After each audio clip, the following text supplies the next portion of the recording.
Hey guys, welcome back to another episode of the Gaggers Pod. I am your girl Charlie Shantae. Thank you for joining me on another episode. Okay, here we go. Y'all know, for some reason, sometimes I come on here and I have it all together, and sometimes it just be a hot mess. And today, I think it's like giving a little. I don't want to record. Like the equipment don't want to record, but we finna record. Like why the mic keep falling? Like you are a whole microphone. Like your sole purpose is to be here, but nonetheless. As I always say, if it's a Friday, then it's a new episode. If you're not listening to it on a Friday, that is all good. Just glad that you are here. And if you are not already, please make sure you are following us at the Gagas Pod on IG and YouTube.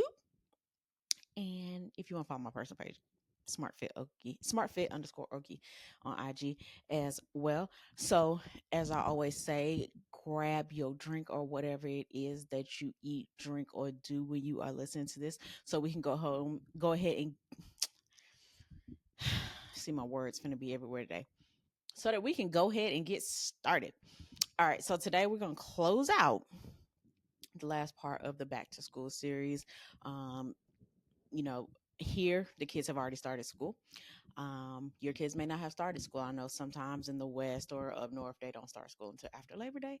So if that is the case, then these rules still apply to you. But even if your kid has already has already started school, then this still apply as well going forward.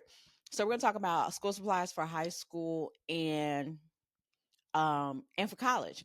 And I wanted to do this one last because this one is kind of like a 2 for 1, right? So high school and college, I feel like high school is like a transition for college, right? Because in high school, like my kid, your kid could be taking college classes. So I feel like some of the supplies go hand in hand. I feel like this microphone just don't want a microphone today, and I may have to hold it. So you know, bear with bear with me. I don't want it way up here. Okay. All right. It might look funky, but y'all finna get it. That looks funky. Okay. But y'all gonna get the word. So high school versus college, some of the supplies are the same, like I said, and shopping is very similar. This is the best time I say to determine your child's needs. Like, is your child a visual learner? Is your child an audio learner? Like, do they do better with pen and paper? Do they do better with computers, slides, different stuff like that? So what I'm going to say is make sure that you are getting quality supplies for high school and college, because unlike middle school and elementary, it looks a lot different. Like I call high school like junior college, like junior college or whatever.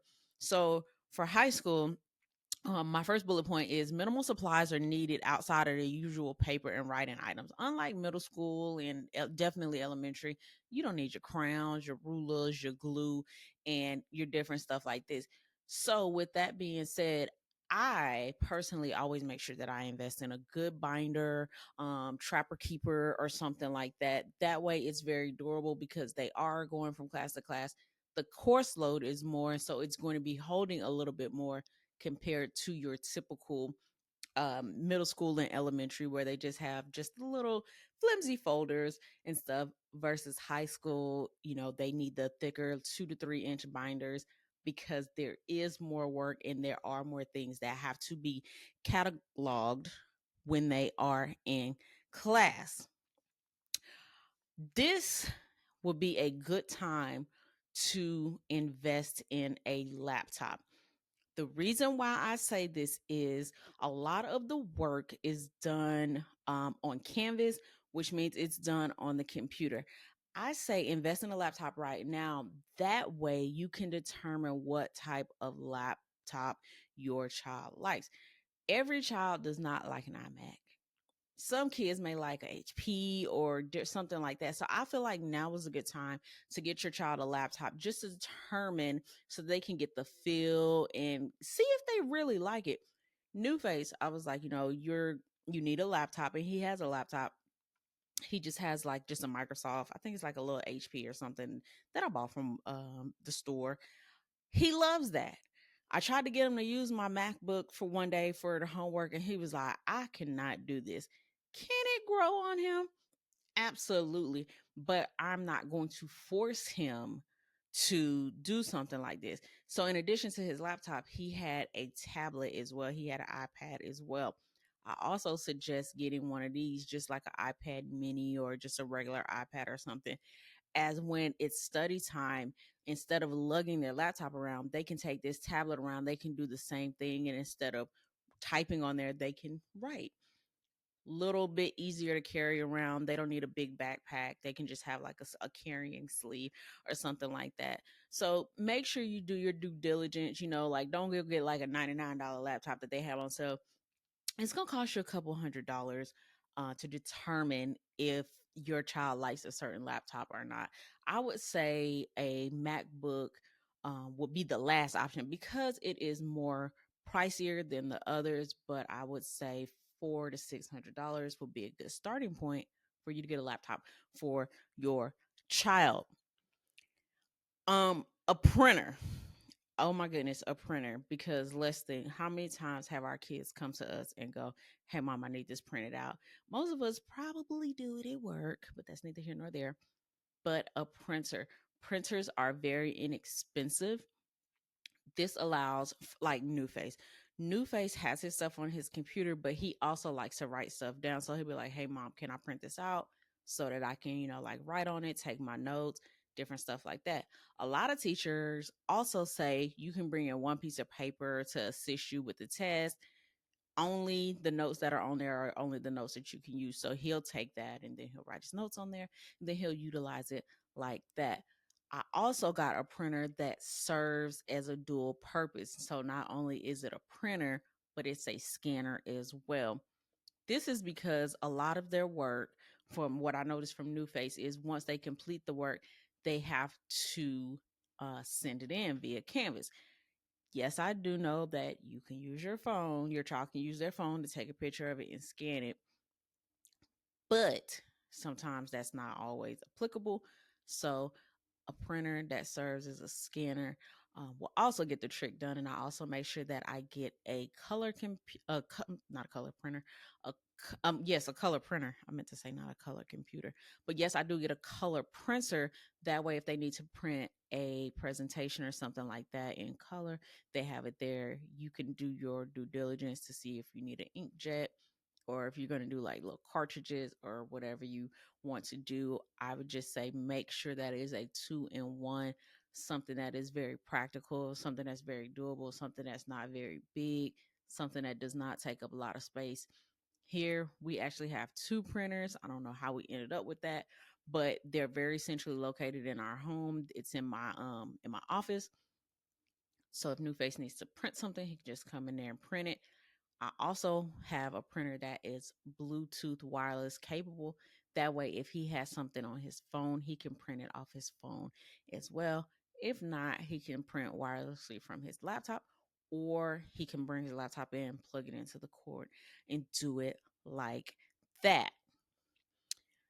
And my last bullet point for high school is a quality multi purpose backpack.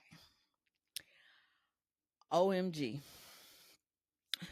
This is especially important if your kid does sports, but also if they're going to be utilizing and bringing their laptop back and forth. I know some high schools do allow the use of personal devices in class to take notes, or if they're doing like something online. I know they can't use their personal for testing, but something like submitting to Canvas, or if they're doing research in class or something of the sorts, they can use their personal device for that. So I always look for a backpack that has like the back pocket is insulated. So most backpacks have what they call a laptop slot, where you can put the laptop in the back slot. It's padded. It's typically on the back portion of the backpack. That way, when you're carrying it, it's flat against your back. Or it can be in the front. I've seen both. New Face has one where the laptop slot is in the back. I also say look for a multi-purpose backpack that has a lot of pockets, because a lot of kids do sports. Now, for New Face, he does swim. So I typically pick him up and take him to swim, depending on which swim he goes to, whether he goes to the high school swim practice or whether he goes to his competition team, his travel team practice. So I needed him to have something that had enough pockets that if he needed to, if I forgot to get something in the morning, like he didn't pack something in his bag, he can bring it with him. Typically, I have his big stuff like his wedge, his kickboard, and his flippers. I typically have those. So he'll take a pair of jammers and his goggles. And his backpack has a compartment for that to where he can keep that stuff on him. It's not interfering with the binders that he has. It doesn't make his backpack any heavier or anything like that. I want to say he has a North Face backpack and it runs around $110, but it's very resourceful, very lightweight, very sturdy because these kids go through backpacks like it's not nothing. Parents, and I mean this with all, do, it's your kid, do what you want to do. But I have gone to my child's school and I have seen so many kids there. They want the little cute backpacks, the Hello Kitties and the Bluey and different stuff like that. I seen a girl, she had a Bluey backpack and it was lighting up. And I'm like, baby, that backpack is not practical. It's just a one compartment and it's not very strong because it's intended for elementary, maybe even middle school. It's not very strong. The materials are not very strong. It's not going to support the weight of the books and the binders that you're supposed to have in your bag. Yes, they're cute. Yes, they're fashionable. But parents, I do not recommend you get these backpacks for your children because if my child has a backpack, I'm gonna be looking like, so you just not bringing no work home? You just not doing no kind of work. You ain't got nothing to bring home. No papers for me to sign. No nothing. Just nothing, huh? So parents, please refrain from buying these little cute backpacks for your children. Unless they using it for sports or something like that, I would say that would be the only thing. But other than that, those backpacks are not practical for college. They're not practical for high school. Okay, moving right along. Oh, I like the flow of this today. Your girl came in here prepared and organized. Okay. College. Oh my goodness. And I can attest to this because I've been there and done that. Y'all forget I got Marco Polo. And when Marco Polo went to college, I was like every other parent out there. You need this, you need that, you're going to need this, you're going to need that. When truth be told, he need none of that. So my first bullet point for college is less is more. And in my notes, I have it in all capital letters with a bunch of exclamation points at the end. Less is more. Do not break the bank for college. Okay? College ain't nothing but high school outside your house. You want to be very, very, very, very, very, very minimal when it comes to purchasing for college. Now, with that being said, I'm not just saying your kid should only have a bed, bedding, and a desk in their room. Make your kids comfortable by all means. But in order to do that, you need to set a budget. Because if you don't set a budget, I don't care what store you go to, they got these fancy displays with all of this stuff. Send your kid off to college the right way. This for simplicity, that for that. Don't fall for it. Okay. This stuff is cute. These advertisements is meant to get you to buy this stuff. Don't do it. Okay. And I'm gonna tell you why here. In one of my next bullet points. Spend money on the needed stuff first. See, the needed stuff. You know, your kid's going to need sheets. They're going to need bedding. They're going to probably need a little small dresser or something to put their extra clothes in.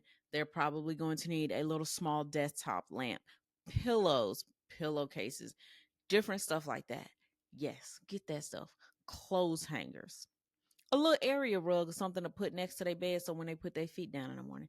Yes, all of that stuff is stuff you need. Shower curtain, toothbrush holder, soap dispenser, toilet paper holder, stuff like this. Simple, small, functional, everyday stuff. Because remember, high school is like they bedroom outside. College is like they bedroom outside their house. So it should be high school minded, but outside your house. Does that make sense? Then, if there's a little bit of money left over, you can go ahead and get extra items their wants. So like curtains is not necessary, but if they want curtains because they want to decorate or they want the little fancy lights that go around their room or something like that, all of that stuff is good. But that's not in the necessity stuff. Like these things are not pivotal to you being at school. You could argue and say, they want to decorate, they want to feel like they're at home, they want to give the ambiance, they want to give the vibe. I get that, but if it's not in the budget right now, it's okay not to have it. That's not to say that later on down the line that you won't have the money to get these supplies and these other little things to help decorate your room.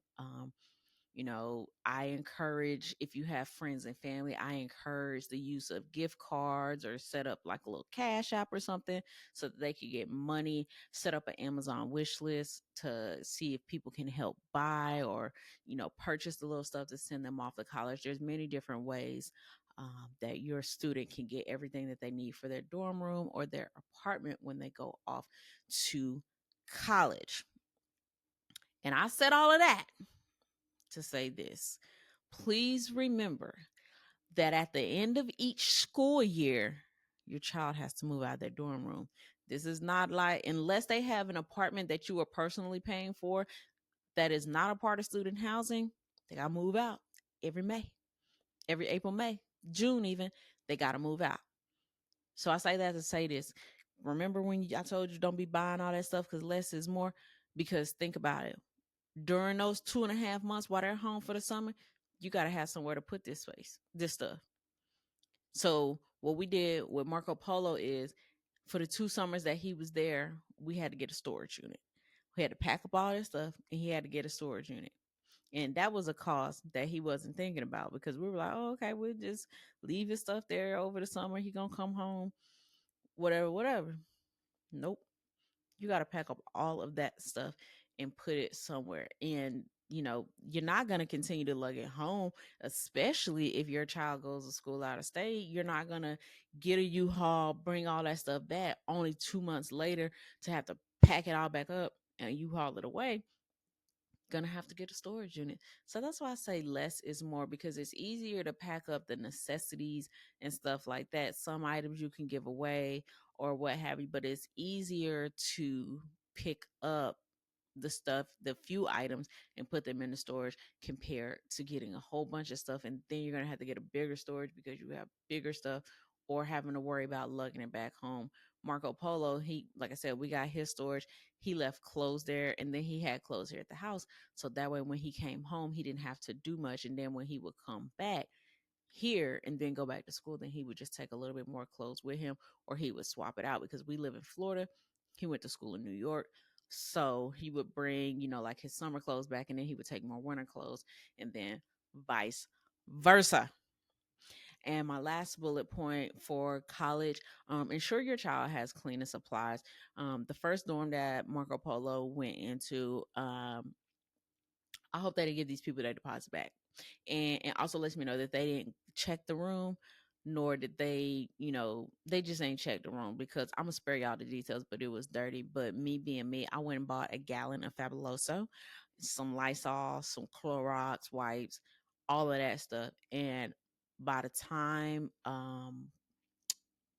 he moved into that room for the summer, that room was very sanitized and clean. When I tell you, I'm doing doors, floors, clean, wipe down the beds, mattresses, every, because they had like the plastic kind of like mattresses, like before we put the bed cover on there and stuff like that. Wipe down everything, everything that was wiped downable. I'm talking about window sills, windows, the little part of the window where the little latch is. I'm wiping all of that down. I would have wiped the walls if I could, but they was that pain and I didn't want to mess it up. So I was like, we'll just Lysol this. Gotta Got to clean. Tell your kids keep it clean because you don't know what the people next to them are doing. You would hate to get ants and roaches. I've heard horror stories in dorms about ants and roaches. You don't want them kind of problems. You don't want them kind of problems. And then, like I said, Marco Polo went to school in New York, and so there was occasional rat story, running through the hall, um, different stuff like that. So I always like I said, pre-clean the room, and then encourage your child, to keep it clean during the school year. Okay, now since we're talking about high school and college, um, and cleaning and different stuff like that, um, my you can't make this up. It's kind of funny, but it's not funny. So Marco Polo went to school in New York, and he wanted to do the summer bridge program. And I was like, and it was for 30 days. And I was like, oh my gosh, this is the first time he's been away from home for like a long time, that he hasn't been with family. He hasn't been on just like in a trip or something like that. OMG, like he's establishing his footprint in New York, like New York, NYC, like city of dreams. And I remember the day that I dropped him off and left. We were standing outside the hotel. Wait, was that the first time or the second time I went back? We, I think, no, the was the first time. I can't remember if the first or the second time because I dropped him off twice. But one of the times that I was there, I ended up walking. I left the hotel, ended up walking to the train station and to get to ride the subway to the airport. And I was like, oh my God, like I'm really leaving my kid here. Like this is crazy. And y'all ever seen them movies where like people get on the train and then it's raining and then it's like that one raindrop dropping down? So I go to get to the train station and I'm dragging my luggage and I'm on the train, and they're like, I I walk in and I'm like looking like you could not tell me that I was not on the set of a movie, okay? Because this is exactly how it felt. I sit down, I slide in by a window seat, and then I'm looking at everybody else come in. And then I see a little raindrop. Like there was raindrops on the window, and I see a little raindrop, and it was dropping down, and I lost it, because I was like, "Oh my God, my baby!" Like this is my firstborn, and like I'm really leaving him out here to the savages of NYC. Like what? So that's my you can't make this up story. Needless to say, my boy was fine. He adapted, you know what I'm saying? But the only thing, he came back and he's like, you walk too slow. And I'm like, bro, I drive everywhere. I got to walk everywhere. I'm not trying to catch no trains and buses. But it's all good. So that's my you can't make this up story of the week. Um, as always, if you are not, please make sure you are following me on IG at the gag is pod, and it's the same handle on YouTube as well. And before we get up out of here, we got the song lyric of the week. And this week, the song lyric of the week is going to be Grateful by DJ Khaled featuring Vori. All right. I am a girl, Charlie Shante. This is the Gag is Pod. Bye, guys.